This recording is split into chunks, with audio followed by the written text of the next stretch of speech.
Cher ami, bonjour, je suis ravie de te parler aujourd'hui et aujourd'hui on va traiter sur comment débuter en magie et en sorcellerie.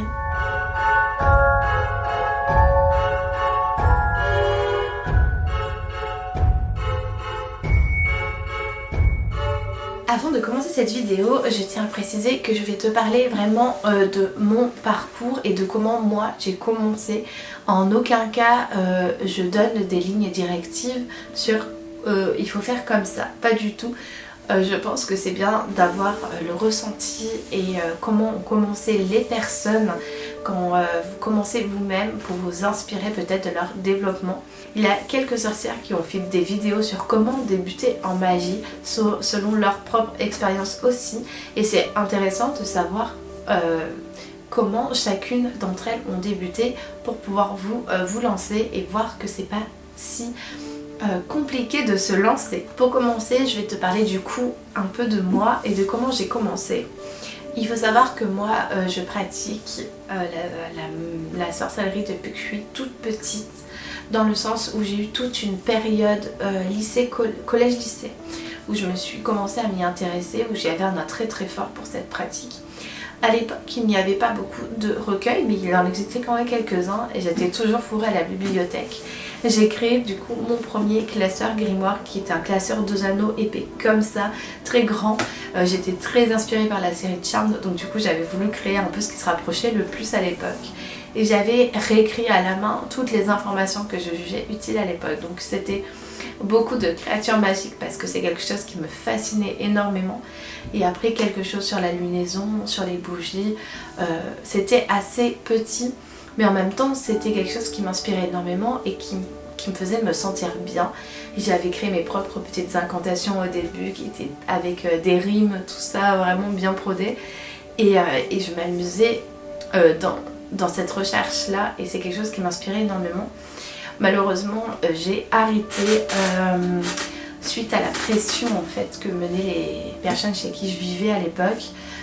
Donc étaient tombés sur ce grimoire et n'avaient pas du tout apprécié. Il n'y avait rien de maléfique pourtant, mais tout de suite il y a eu cette étiquette de coller de vaudou, magie noire, tout ça, alors que pas du tout. Et donc ils ont détruit mon premier grimoire classeur malheureusement, que j'ai mis des années à construire. Et ça m'a clairement dégoûtée, j'avais l'impression qu'on m'avait arraché une partie de moi et j'avais arrêté. En plus il y a eu quelques petites menaces dues à cette découverte de ces personnes-là. Et du coup ça m'a poussée à arrêter malheureusement. Mais il me manquait quelque chose, en moi. En fait j'associais cette pratique au mal dans le sens où je me suis dit il m'est arrivé plein de problèmes avec ça, si je recommence il va me réarriver plein de problèmes. Et j'associais vraiment ça comme une maladie limite et c'était très compliqué. Jusqu'au jour où vraiment ça m'a appelé énormément. J'ai retrouvé un livre sur les réseaux sociaux, des livres que je lisais quand j'étais à cette époque-là, que je recopiais à cette époque-là, et je me suis dit c'est un signe, je sais pas pourquoi, et j'ai voulu me l'offrir pour me rappeler ça, et ça a fait tout exploser en moi. Ça m'a réanimée entre guillemets. Ce livre-ci c'est la petite encyclopédie du merveilleux qui est juste là. Et en fait c'est ce livre que je recopiais à l'époque. Et donc c'était à l'époque c'était plein d'exemplaires différents. J'ai vu quelques nanas qui les avaient et je trouvais ça chouette. Donc moi j'ai réussi à me trouver, on va dire, le recueil intégral. Et c'est un bestiaire tout bonnement.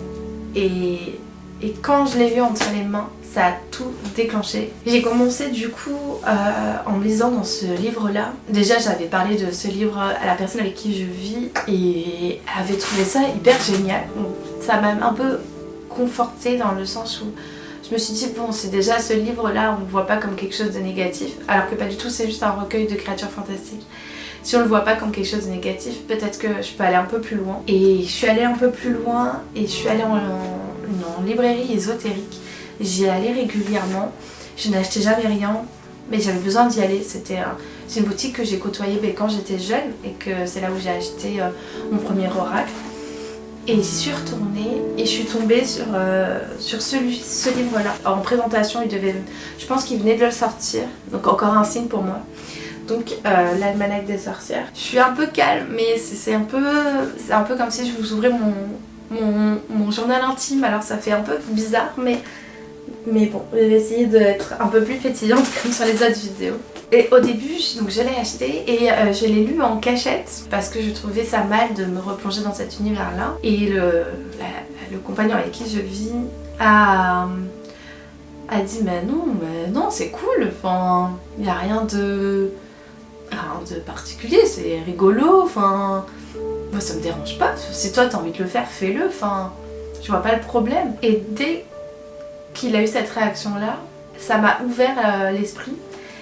Et là, je me suis remise corps et âme à ma pratique et je me sens beaucoup mieux, comme si on avait remis une part en moi, comme si quelque chose était revenu. Je sais pas comment vous expliquer. Et ça m'a fait un bien fou. Et j'ai voulu partager ça, donc j'ai commencé le profil Instagram, donc c'est très récent. Et j'ai créé un compte Instagram dédié. Au départ, je me montrais pas, et puis après, quand j'ai vu le flot de personnes vraiment bienveillantes, qui donnaient des conseils, tout ça, ben, j'ai commencé à me montrer et j'ai commencé à faire cette chaîne YouTube pour vous parler, on va dire pour sortir de l'ombre, et ça fait du bien. Donc voilà pour mon histoire jusqu'à présent. Et maintenant je vais vous parler de comment débuter. Rien n'est plus simple, beaucoup de recherches sont primordiales pour commencer. Il faut trouver le domaine que vous appréciez le plus. Donc vous allez, moi ce que je vous invite à faire et ce que j'ai fait, c'est que je suis allée regarder un peu sur Pinterest, Instagram, YouTube, et j'ai regardé un peu les univers de toutes les sorcières qui se montraient sur ces réseaux-là. Et je me suis imprégnée un peu de tout ce qu'elles faisaient et les images qu'elles montraient, leurs univers. Et à ce moment-là, j'ai découvert que j'étais plus attirée par exemple par tout ce qui va être huile, phytothérapie, tout ce qui va être bougie, tout ce qui va être encens m'intéressait beaucoup. Et à partir de là, j'ai continué mes recherches. J'ai poncé cet almanach de sorcières qui est juste génial. Il parle de tout. Franchement, il parle de tout, que ce soit des sigils, des sabbats, des couleurs en bougie, de l'encens, des purifications, des runes, de l'astrologie, du tarot un peu. Il parle vraiment de plein de choses. Les sabbats sont très bien expliqués, il y a 3 pages par sabbat il me semble. Donc pour mettre un pied dedans, c'est parfait. Et dans ça, j'ai approfondi des thèmes au fur et à mesure. Après, j'ai acheté beaucoup de livres. J'ai lu énormément de choses et ça a défini, on va dire, ma pratique. Ensuite, je vais vous parler, donc là je parlais vraiment de la documentation qui est importante, de votre univers qui va falloir vous définir, de là où vous êtes le plus attiré. Après, il faut vous trouver un espace de travail. C'est pas toujours évident quand vous vivez avec des non-pratiquants. Comme moi par exemple, je n'ai pas d'hôtel. Sachez qu'au début, j'ai vu toutes les personnes définir un hôtel de travail, un hôtel permanent dans leur lieu de vie. Et bien moi je n'ai jamais réussi à en créer un. J'ai une ébauche dans un coin de mon bureau, mais s'élève à 3 pierres et une bougie et c'est mon petit hôtel. Mais je n'ai pas de grands espaces avec des figurines plein de bougies, des airs partout. J'adore ça, j'adore les voir sur les réseaux, attention. Mais moi je n'en ai pas parce que je n'ai pas envie d'exposer cette part de moi à toutes les personnes qui vont rentrer chez moi. Parce que tout le monde n'est pas forcément au courant et puis j'ai pas envie d'étaler ça particulièrement. Je reste encore quelqu'un de très secret, d'où mes expériences passées. Donc vous pouvez très bien vous créer un espace de travail, soit un bureau, une étagère. Moi au final c'est mon étagère, mon espace de travail que vous voyez en fond derrière. Où il y a tous mes livres. Donc vous allez me dire, oui, il n'y a pas d'hôtel, mais bon, quand on regarde tous les livres, mais sachez qu'en fait, ça saute pas forcément aux yeux des gens quand ils rentrent chez moi. Enfin, en tout cas, dans mon bureau, parce que c'est un bureau, une pièce à part déjà. Donc déjà, on rentre pas forcément tout le temps dans mon bureau. Et en plus, ça saute pas forcément aux yeux tout de suite parce que c'est noyé dans les plantes. Donc c'est pas mal. Et cet espace-là derrière moi, c'est vraiment avec mon arbre, mon grand bonsaï ici, mes coquillages derrière, mon séchoir juste derrière. Et voilà, tout ça, ça définit mon espace. J'ai un bureau qui est de l'autre côté qu'on ne voit pas. Et voilà, j'ai pas besoin de plus pour définir un espace. C'est un lieu où il y a des bonnes énergies, que je nettoie régulièrement au niveau des énergies, tout ça. Donc c'est important de trouver, même ne serait-ce qu'un tout petit endroit chez vous. Ça peut être votre chambre, votre salon quand vous êtes seul, ça peut être votre jardin, si vous avez un terrain. Moi je sais que je préférais pratiquer dehors. Le problème c'est que j'ai des voisins au-dessus et un peu sur les côtés, enfin surtout au-dessus, donc qui a les yeux sur mon jardin, donc c'est un peu compliqué de sortir son chaudron pour lancer des encens et tout ça. Mais j'adorerais faire ça dehors. Mais au moins j'ai un espace où je peux travailler. Donc ça pour moi c'est la première chose à posséder quand on veut débuter en magie, c'est trouver son espace, son endroit, là où vous vous sentez le mieux en fait pour pratiquer. Moi quand j'ai commencé, il me fallait quelques outils pour aider à visualiser. La visualisation en magie c'est très important. Tout va démarrer de votre imagination et de votre visualisation. Quand vous pratiquez un rituel, il est important de visualiser votre rituel. C'est une grande partie de cette pratique-là. Au début, comme toi, quand j'ai regardé ça, je me suis dit oui, en fait, je vais essayer de voir des fleurs qui sautent, je sais pas, des fumées qui partent dans tous les sens, un raz-de-marée qui arrive vers moi, enfin, ça reste dans ma tête. Mais en fait, pas forcément. C'est vraiment pas ce que je m'imagine quand je fais un rituel. Je visualise même pas de choses physiques en fait, je sais même pas comment expliquer. Mais par contre, on peut s'aider d'une visualisation de choses physiques. Par exemple, quand on fait brûler un sort, par exemple, moi j'utilise beaucoup la fumigation et brûler des papiers. J'adore ça avec mes intentions dessus, ou des sigils. Et je vais imaginer que mon souhait part dans les airs, enfin je sais pas comment vous expliquer, ou sous terre, dans les arbres. Donc c'est la seule visualisation que je fais. Et quand je trace un cercle, souvent je me fais un cercle physique. Ça m'aide vraiment en visualisation. Je me sers beaucoup d'objets physiques pour visualiser toutes ces choses parce que je ne peux pas tout m'imaginer. Vous pouvez acquérir des objets pour visualiser votre magie. Je ferai sûrement une vidéo sur mes objets et ce que j'ai acquis au fil du temps. Ensuite, le choix de vos livres se fera en fonction de vraiment comment vous vous sentez et comment vous sentez votre pratique. C'est hyper important. Donc c'est pour ça qu'au début de chaque commencement, il faut vraiment savoir dans quel univers on veut s'embarquer pour pouvoir approfondir cet univers réellement. Votre univers il changera au fil du temps.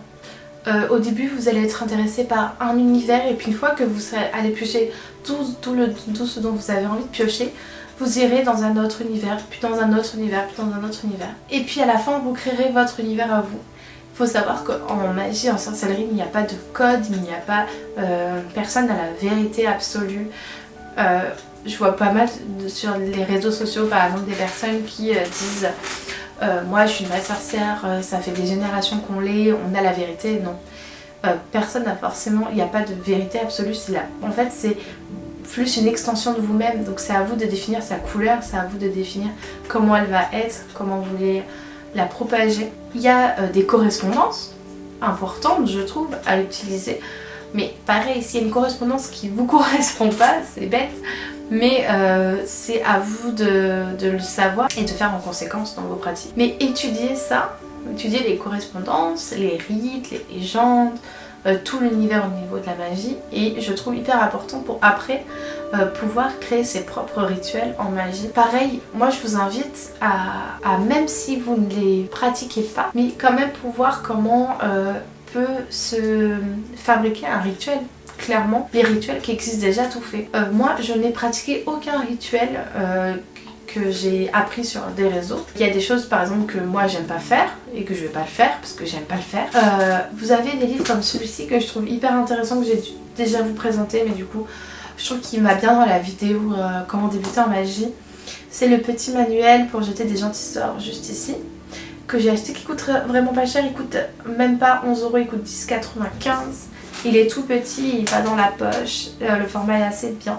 C'est que des rituels, il parle un peu de correspondance et de sabbat, mais c'est que des rituels. Et l'avantage c'est que vous voyez vraiment comment s'organise un rituel, les correspondances, pourquoi c'est important d'utiliser peut-être cette plante ou ce cristal et quelle bougie utiliser, tout ça. En voyant comment c'est fait, vous voyez qu'ils sont toujours à peu près faits pareil, mais vous pouvez créer vos propres rituels et vos propres magies, et je trouve ça bien de quand même les avoir, de les savoir avant de commencer et de pas s'éparpiller ou même de pas faire de bêtises parce que on peut partir dans une direction qui est pas vraiment bonne.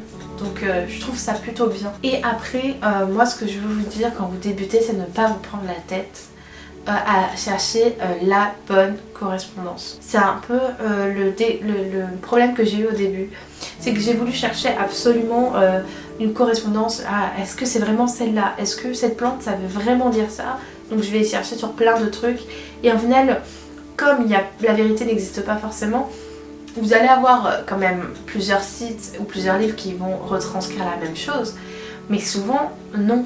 Souvent, il y a une plante qui va définir plutôt ça, dans un autre livre plutôt ça, etc.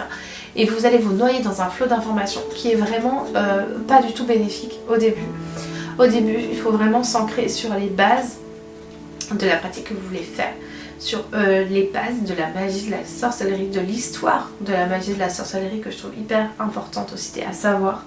Et au début, ne faites pas mon erreur d'acheter trop de livres différents.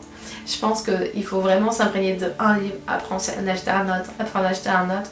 La frénésie malheureusement marche pas forcément bien, malgré le fait que ça donne énormément envie, hein. Moi c'est pour ça que je l'ai fait. Donc je vous ai parlé de la visualisation qui est importante, je vous ai parlé des livres pour le renseigner. Il y a aussi les réseaux sociaux qui sont importants. N'hésitez pas à, par exemple sur Instagram ou Pinterest, à regarder ce que les autres font. Vous répondront à vos questions facilement, pas toutes, hein. Il y en a qui vont être très fermés ou qui vont être agacés d'avoir trop de questions de bébé witch qui arrivent, donc elles sont pas très fans. Moi je réponds à toutes les questions farfelus même qui sont sur les réseaux sociaux, via les commentaires ici ou via les messages privés sur Instagram, via un commentaire d'une de mes photos. Je parle beaucoup de livres parce que c'est important, je trouve, en magie d'en avoir. Surtout, le dernier mot que j'ai à vous dire quand vous commencez, c'est rester vous-même, être bien dans sa tête quand vous commencez, c'est important aussi d'être en paix avec vous, votre histoire, vos ressentis, vos émotions, c'est hyper important. Et protégez-vous, je n'ai pas parlé mais il faut se protéger quand on commence en magie, c'est très important. Moi en protection j'ai des choses minimes, je vous parle pas de mettre du laurier et des pommes partout autour de votre maison ou de mettre du sel à tous les rebords de fenêtres, souvent purifié à travers des fumigations, de l'encens, juste un simple bâtonnet d'encens marche très bien. Et surtout avoir un objet, alors moi j'ai une amulette de protection juste ici que j'ai bénie pour qu'elle me protège, donc il y a quand même le pentacle à l'endroit, symbole de protection, et l'obsidienne noire qui m'ancre et qui m'aide. Des fois je n'ai pas ce collier là, des fois j'ai juste une pierre. Souvent pour le travail c'est du lapis lazuli qui aide à canaliser les mauvaises ondes qui sont autour de moi. Et voilà, après vous pouvez très bien faire une amulette de protection dans votre poche. Quand vous commencez un rituel, faire un cercle de protection. Pour ma part, je crée un cercle et j'allume des bougies dédiées et je mets des pierres autour de mon cercle de protection. Souvent c'est de l'obsidienne noire que je mets et voilà, c'est mon cercle de protection, je vais pas plus loin que ça. Certaines sorcières qui vont tomber sur cette vidéo vont dire « Oh mon dieu, non, il faut invoquer et remercier tous les éléments qui nous protègent. » Voilà. Chacun fait sa pratique, chacun fait comme il souhaite. Moi, je n'ai jamais eu de problème. C'est à vous de créer. Si vous êtes quelqu'un qui a besoin de beaucoup de protection, je vous invite à voir des vidéos sur YouTube qui parlent de créer un cercle de protection ou de vous renseigner sur les livres. Par exemple, sur la maladie de sorcière, il y a le cercle de protection, comment créer un pentagramme, tout ça. Au début, on va pas forcément être à l'aise à s'agenouiller devant une petite table avec un autel et commencer des incantations ou des prières. Au début, ça va pas être évident. Et c'est normal que ça vous attire forcément peut-être pas au tout début. Alors peut-être que vous allez vouloir griller les étapes et commencer un rituel dès le début sans vous renseigner sur le tour, qui n'est pas forcément une bonne chose. Ou alors faire comme moi et mettre presque 1 an à faire votre premier rituel et vos premiers sortilèges. Chacun a son rythme en fait. Et après vous allez voir que ça va devenir quelque chose qui va intégrer votre vie et il faut réussir à mettre cette magie, cette sorcellerie dans notre vie au quotidien pour être bien, pour ressentir toutes les énergies. J'espère que cette vidéo sera pas trop longue et que je suis pas partie trop en cacahuète dans mes explications. Je n'écris pas forcément mes vidéos à l'avance. Je préfère laisser parler mon cœur quand je vous parle, que ça soit plus naturel. En quelques mots, pour débuter en magie, il faut le vouloir, avoir du savoir, s'amuser je pense. Une grosse partie aussi, être bien quand on le fait et se sentir bien. C'était la magie ethnie de la Julie. N'hésitez pas à me laisser un commentaire, de vous abonner si ça vous a plu. Et surtout, n'hésite pas à me contacter via Instagram. Mon compte se met juste ici. Je te dis à très vite sur la magie ethnie de la Julie et à bientôt.